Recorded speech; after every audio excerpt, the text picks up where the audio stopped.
கரூரில் வீரபாண்டிய கட்டபொம்மன் பிறந்தநாள் விழா கொண்டாட்டத்தின் போது தடையை மீறி இருசக்கர வாகன பேரணி சென்றவர்களை தடியடி நடத்தி போலீசார் கலைத்தனர்.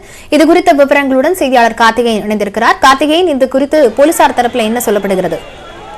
லாவண்யா, அதாவது வீரபாண்டிய கட்டபொம்மனின் 264வது பிறந்த நாள் முன்னிட்டு தமிழ்நாடு முழுவதும் கொண்டாடப்படுகிறது. அதனைத் தொடர்ந்து இன்று கரூரில் தமிழ்நாடு வீரபாண்டிய கட்டபொம்மன் பண்பாட்டுக் கழகம் சார்பில் இளைஞர்கள் சுமார் 500க்கும் மேற்பட்டவர்கள் தாலுகா அலுவலகத்தில் இருந்து பேரணியாக வந்து கரூர் பேருந்து நிலைய ரவுண்டான அருகே உள்ள அந்த படத்திற்கு மாலை அணிவிக்கும் விழா நடைபெற்று வந்தது. இந்நிலையில் அந்த விழாவிற்கு நடந்து பேரணியாக வருவதற்கு மட்டுமே காவல்துறையினர் அனுமதி கொடுத்துள்ளனர். ஆனால் அந்த தடையை மீறி இளைஞர்கள் 100க்கும் மேற்பட்டவர்கள் இருசக்கர வாகனத்தில், அதாவது வீலிங்கி விட்டும் மற்றும் வேகமாக சென்று கொண்டு ஆரன் அடித்துக் கொண்டு தொடர்ந்து அந்த இடத்தில் வந்ததால், ரவுண்டான சுற்றி வந்ததால் காவல்துறையினர் தடுத்து நிறுத்தியுள்ளனர். அப்போது ஒரு காவல் உதவி ஆய்வாளர், பெண் உதவி ஆய்வாளர் இருசக்கர வாகனத்தில் வந்த அந்த சாவியை பிடுங்கி உடனடியாக அனைவரும் நிற்பாட்டுங்கள் என்று சொன்னதின் பேரில் சாவியை ஏன் எடுக்கிறீர்கள் என்று ஒரு இளைஞர் அந்த எஸ்ஐயின் கையை உடைத்துள்ளார். அதனால் அந்த கை உடைப்பு ஏற்பட்டது. அதனைத் தொடர்ந்து அப்பகுதியில் பரபரப்பு ஏற்பட்டதால்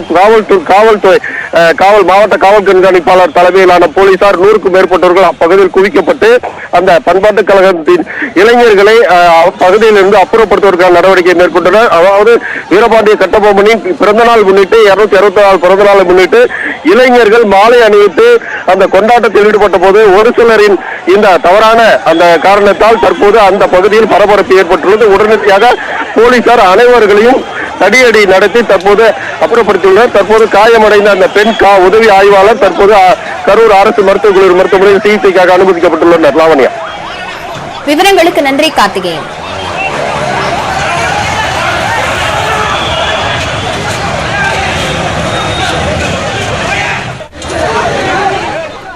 தொடர்ந்து நம்ம ஒரு செய்திகளை பார்க்கலாம்.